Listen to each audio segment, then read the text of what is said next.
Hey guys, welcome back to another episode of GM Fantasy. I'm Paul, and today we got a special guest from Dynastydickz, Travis. We're going to talk about our top running backs for this year's coming rookie class. So let's get into it. All right. So first off, I want to welcome Travis. Welcome to the channel. We reached out on Facebook. We started chatting a little bit. Figured maybe we should do a little video together.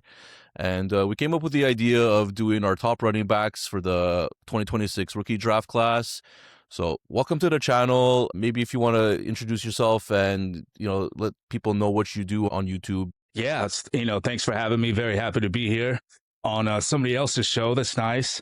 I appreciate you reaching out. It seems like we were meant to meet, as we were both salary contract fantasy league commissioners, and putting together what I think is some of the best leagues out there. The only reason I'm going to be doing a redraft is if I'm experimenting with new scoring and new formats, but where I live and die is probably is in the spreadsheets. But yeah, I have a podcast. It's nothing special. We're just getting it going, but it's called Dynastydickz. And what we like to do is we like to roast all of our members, all of our trades. It's definitely not PC. We like to have a lot of fun there.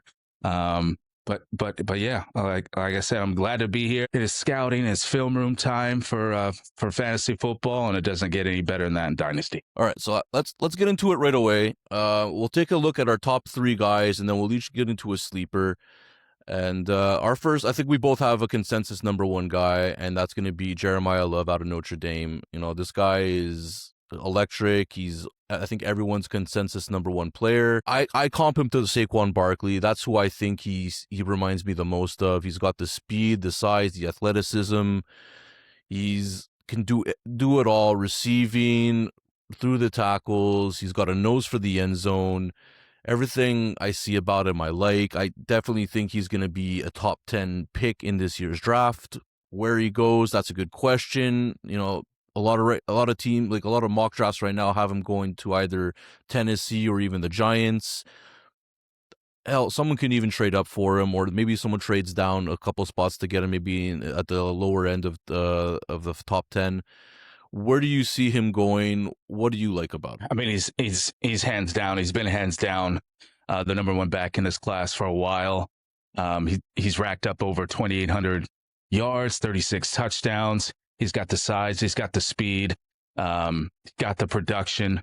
Nothing off the field that worries you. The tape. I mean, I've seen this guy jump over, just as we've seen in the clip, many times. Extremely athletic. Like, there's even in a super flex league, this guy is still going at the number one overall pick. I mean, there's not much to say about Love. Love is you're in love if you have the 1.1 this year. And the only thing I would say is if you do have the 1.1, and you are a really rebuilding team, if you could get 2, 3 first round picks, and at least 2 2027 picks, that could be top 5, top 7, would you pull the trigger just because looking at that draft class? But he's just a home run. He's going to be drafted in the top 15 in the NFL draft, maybe top 5, who knows? But he's going to be plugged in to be an absolute just workhorse from the start. So to get that for the next 5 years on your fantasy team, you pull that trigger. Yeah, I think it's obvious he's going to be the number one guy. Like you said, he's super athletic, jumping over people. He screams Saquon Barkley for me. He's been probably the highest touted running back since Bijan Robinson. And the stats, they back it up. The guy's rushed for over 1,300 yards. He's got 18 touchdowns, I think, last year rushing. He's definitely, you can even, receiving wise, he's no slouch. When it comes to fantasy, he's definitely going to be the 101 in, I would think, every single rookie draft. And like you said, even in Superflex, he'll most undoubtedly go ahead of Mendoza. what you would trade for him. Like you were mentioning, like 2-3 first round picks. Like for me, it would be 3 first round picks minimum, unless it's like 2 top, like the 101 and 102 in 2027, just because that draft class looks like it's going to be loaded. But he's definitely going to, like, if you're a contending team and you're able to get him, he's going to put you over the top. If you're a rebuilding team, he's going to help you get there. There's just everything about Jeremiyah Love screams a hit. Now, obviously, maybe he turns out to be the next Trent Richardson. I highly doubt it, but there's always that risk factor. But everything I've seen, this guy, like, and one thing you mentioned before is there's no off-field issues. So that's something super important for me, because it just makes you feel safe that you took the right player.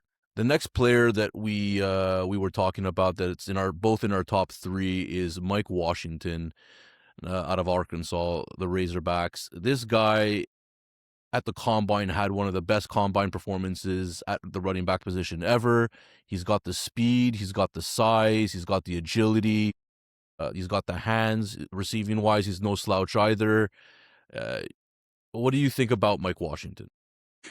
Watching his tape, some running backs have that jump cut. He has this kind of slide, kind of just this kind of like Euro step type move, just kind of glides, and it really looks like he's just effortlessly just running. He only looks to be going at 80% through his runs, but the guy is a stud, and his 40 time was 4.33, 6'1", 6'2", 220, 228. Just a physical specimen. And when I'm looking just at the running backs, and you've got Love at 6 foot 212, Washington 6'1", 220, that are running in the 4.3s. Those are just traits that you want in a back. The guy just looks good. Yeah, I agree. Like you said, he looks fluid. It's like when he makes his jump cuts, like you said, he's sliding around. He looks all the part of a number 1 workhorse running back. His size, I think, is perfect at 6'1", 223. Maybe you can, put on a couple more pounds so he can be a little harder to tackle. But even at what he's at right now, I think he's more than serviceable. I'm curious to see where he's going to end up being drafted. Early on in the process, he wasn't even projected to be a 3rd round pick. He was projected to go in maybe the 4th, if not the 5th.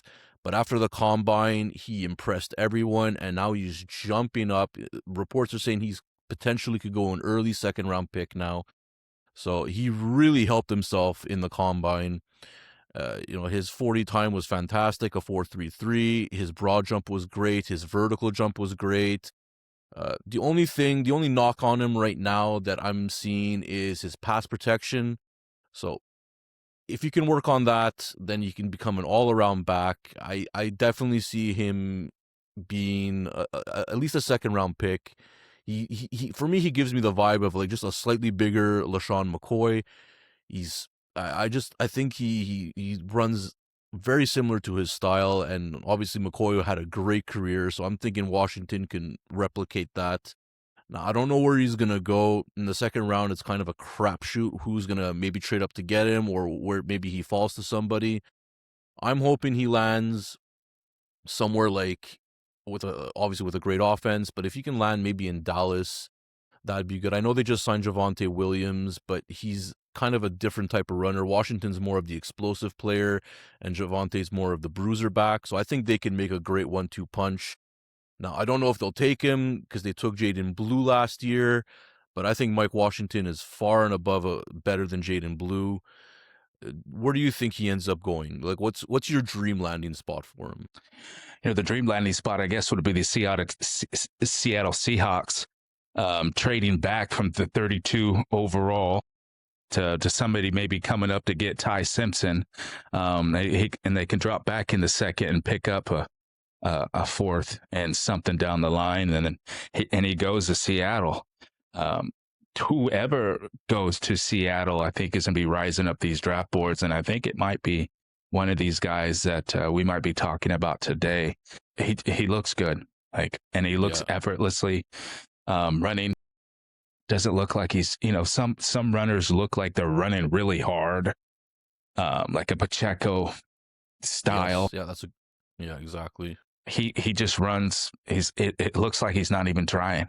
Yeah, and I think Seattle's a great spot, like you mentioned. Like he would, I know they just signed, I think it was what Emmanuel's, was it Sanders or I forgot, it was something Emmanuel. They're the guy from the Packers, and he's more of a bruiser than back, so he would complement him well until Charbonnet gets back. I think he's gonna go high. I think I know some people are saying that he's like the fourth or fifth running back on most people's draft boards. I think he might go second overall at the running back, right after Love. I don't think he'll make the first round, but I think he'll make the second, and I'm just curious to see where he's going to land. So after that, we'll go with our third running back. Now, this time we differ in our opinions. I'll let you go first, and you have Nick Singleton as your number one. As your number three. So what do you like about Singleton? I don't know. I don't know if it's about what I like, or maybe it's just about what I don't like about or don't trust about the rest of the running backs in this class. I think we were spoiled last year. Last year's running back class was quite special. And this year, looking at the measurables, looking at the height, 6 foot, 6'1", another 220 back with 4.3 speed. And if you look at his stats from 2022 to 25, it's like he had a good year, had a down year, had a good year, had a down year. In 2024, Penn State was, I don't know if I think they were in the championship, or they were definitely in the playoff, and he was leading that backfield. They had a really good backfield, same kind of backfield that Notre Dame had with Love and Price. They had it with Catron and Singleton, and Singleton was ranked, projected to go really high, and he just had a down year. And I don't know what happened in Penn State. I know they lost Carter, the defensive stud. They lost Tyler Warren, the tight end. They lost a lot of coaching, some cultural issues in Penn State. But it's just the measurables for me with Singleton. I think he just has a safe floor. Again, 6 foot, 220. I think he squatted 600 pounds. He beat Saquon Barkley's record there. He's their all-time leader in touchdowns. He looked good in pass protection. Just the speed, the talent on the floor. The production might not be there, but just what I can see with the eye test, I'm still gonna go Singleton number 3. Yeah. Now, Singleton's a great player. Like you said, he's quick. At a 4.3 40, a 4.39 40, at 6 foot, he's a good size. He's actually taller than I thought he was. He looks smaller when you watch him on film, and he gives me kind of like the Darren Sproles type of vibe on how shifty he is. Now, obviously, he's much bigger than Sproles, but same type of movement I find. I don't think he'll be a workhorse running back. I think he's more of like a dual role back. Like he'll be in a committee type thing, but I definitely think he will be productive and efficient with his touches. So I'm just curious to see where he's going to land. He's projected to go potentially in the 3rd round pick. He might go in this like late 2nd, maybe fall to the 4th, but he'll definitely be in the middle round somewhere. And I think he's got a good career ahead of him. I'm just curious. Landing spots everything when it comes to projecting these guys. If he lands in the right situation, he can just climb the ladder on the board. So we'll go with my 3rd guy, and I'm going with Love's teammate, Jadarian Price. This guy is super. I want to say He's explosive for sure, but he's tough as nails as well. He reminds me of like a David Montgomery, maybe mixed with like a Javonte Williams type of style. He's a bruiser back, but he's got some speed. If he gets to the 2nd level, he's gone. And he's got a nose for the end zone. Even with Love scoring 18 touchdowns, I think he finished with 11 if I remember correctly. His 40 at a 4.49, he's got the speed. So he finished with 11 touchdowns actually, and only 674 rushing yards. But with Love being the primary back, that's still impressive in his own right. And he's got the workhorse build, so I think he's definitely gonna have a chance to really prove himself in the NFL with his size. He looks very sturdy. I don't think he must has much injury history at all. I don't know. I was thinking Seattle might take him. That was my pick for Seattle. Was going to maybe get Jadarian Price, where they're being drafted right now at 32. So, what do you have you scouted Jadarian Price at all?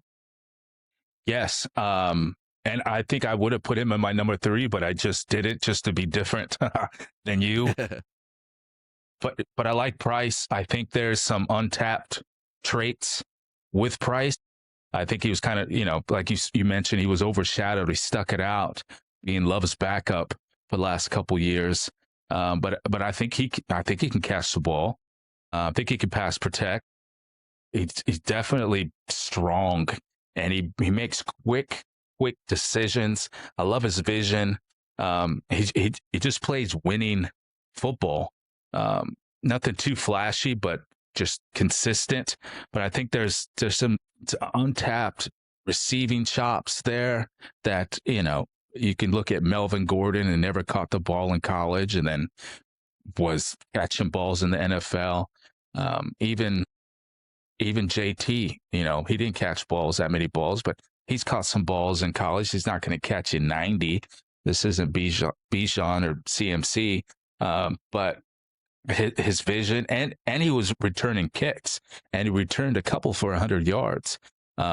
So get that guy in space. I like him, and I think he's a safe pick. Yeah, no, absolutely. Like you said, like the Melvin Gordon comp was actually a very good comp. I agree with you 100% on that one.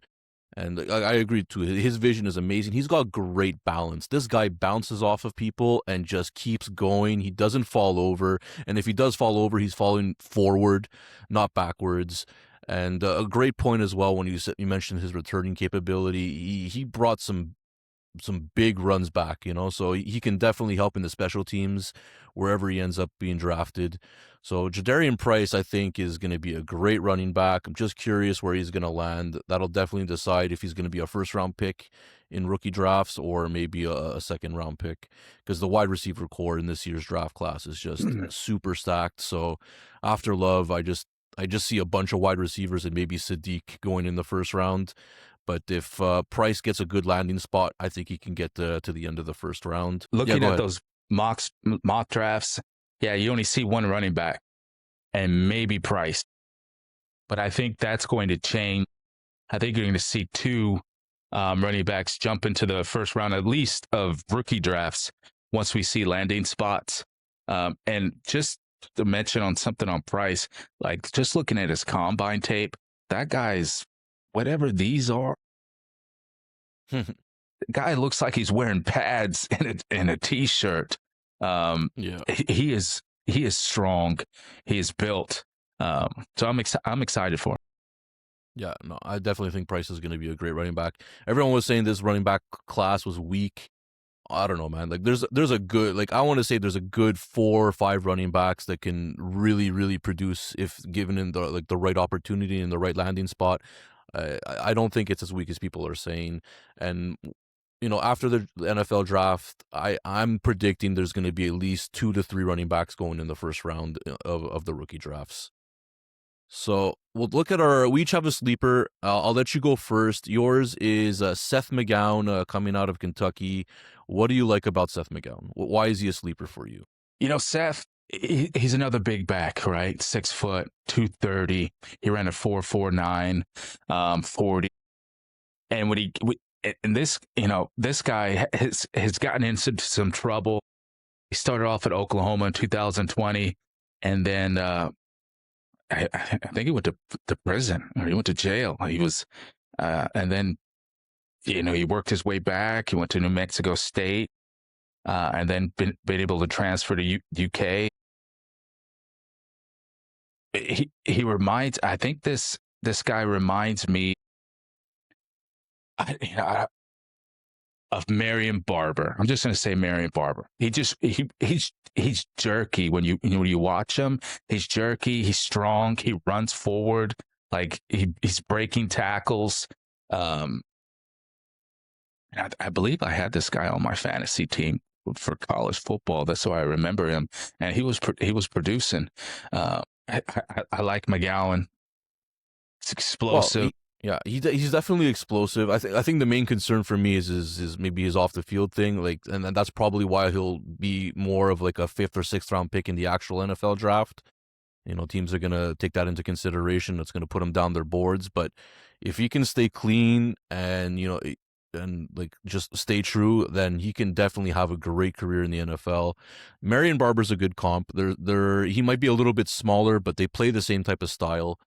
Uh, I, I think you're right. He can really, really, really have, especially when it comes into the red zone, he could be very dominant.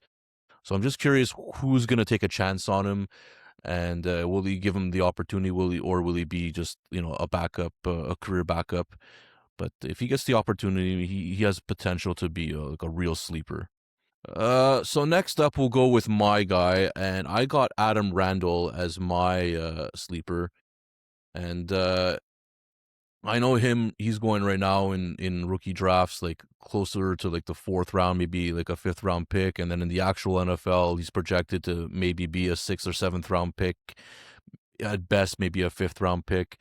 But I really like his size. I think he's big, he's powerful. He doesn't have breakaway speed, but he does have speed. He reminds me of Arian Foster. He's just all around like a powerful player. And like I said, he's not going to juke you out, but he'll run through you. He was a former wide receiver, so he's got decent hands. Like I know, like there's a bit of like a knock on him that he drops a few balls, but he was a wide receiver for multiple years and recently went to running back. But he had a good year in Clemson his last year, and that's why he's being considered to be a decent draft pick. I'm just curious where he lands. He needs the right landing spot. He needs the right coach. He needs the right scheme. And if he can get that, then I think he can produce kind of like an Arian Foster, sorry.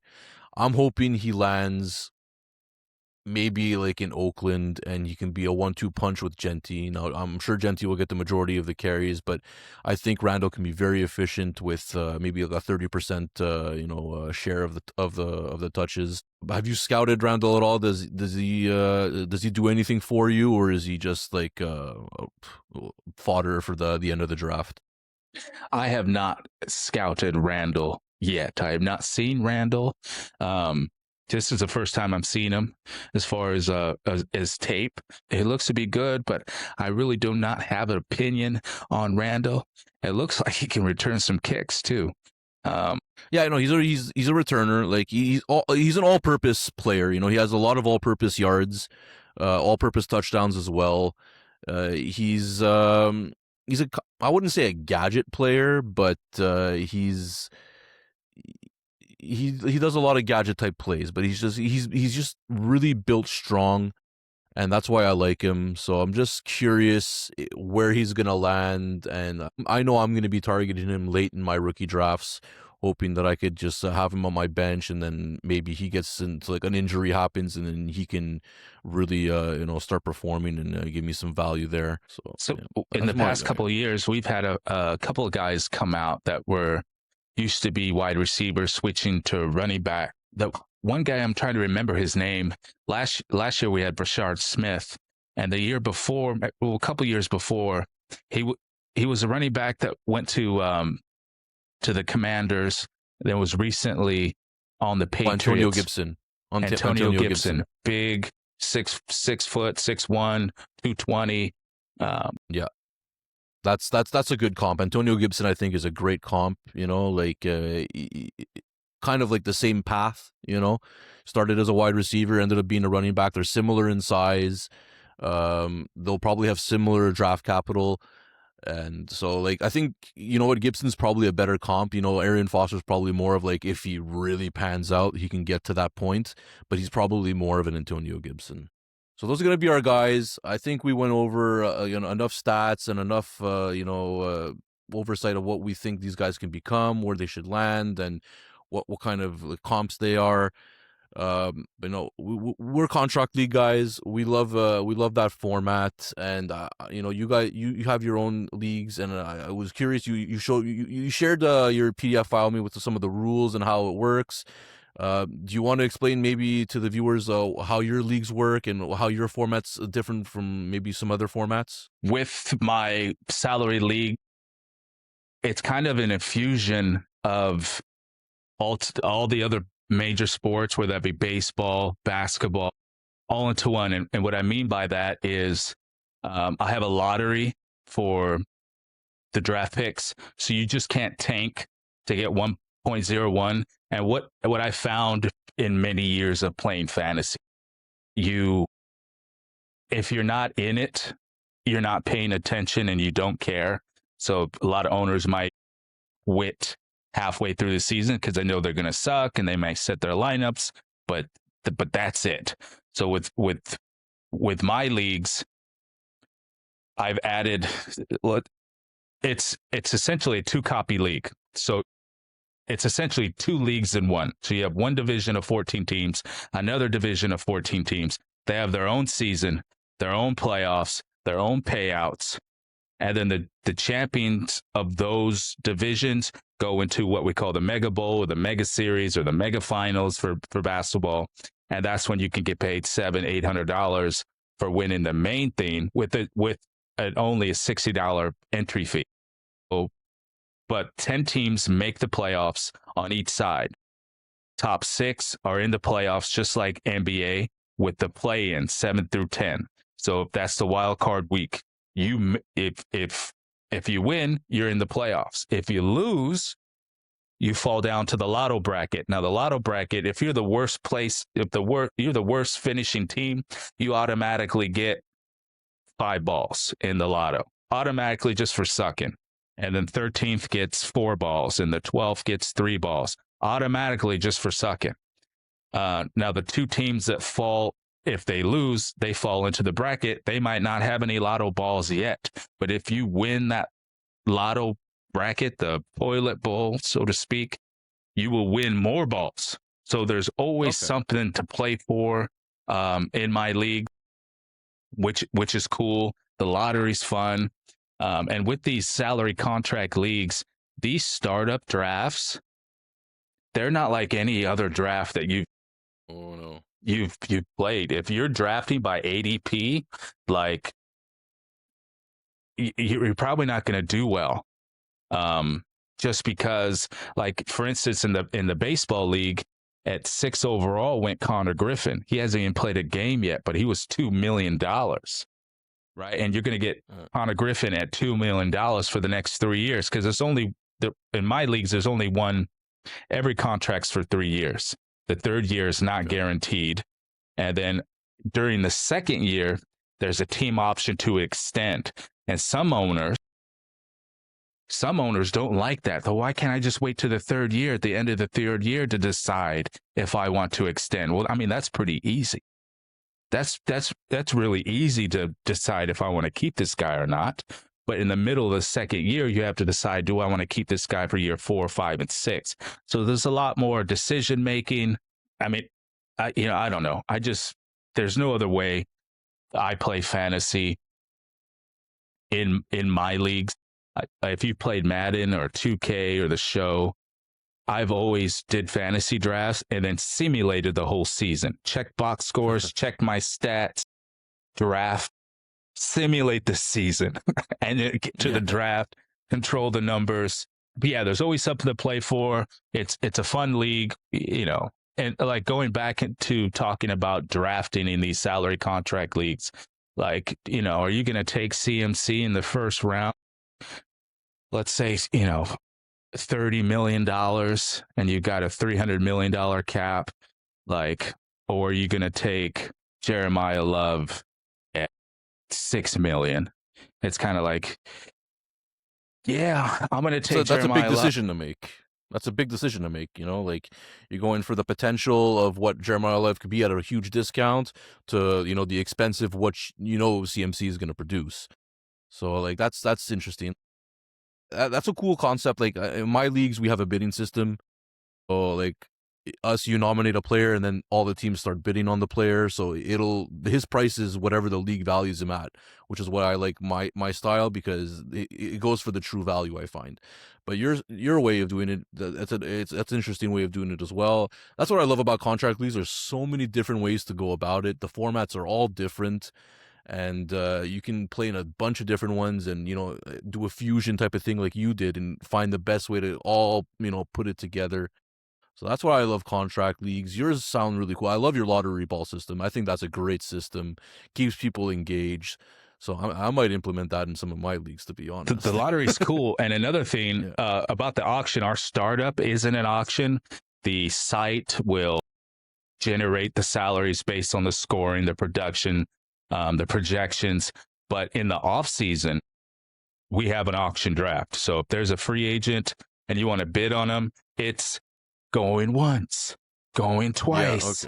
Yeah, okay. That's Auctions the best are way. cool. Those auctions are great. And another cool thing that some of these sites can do, just like with baseball, essentially buy a championship. You say the Dodgers spending all this money. But with my leagues, if you want to pay for $30 million, you can. Or you can pay up to get $30 million. It's going to cost you extra cash. It's $5 for $5 million, $15 for $10 million, $25 for $30 million, but there's a cap on $30 million. And then you can buy franchise tags. If you didn't re-sign this guy at the re-sign date, and now it's year 3 and he blows up, and you're like, man, I don't want to.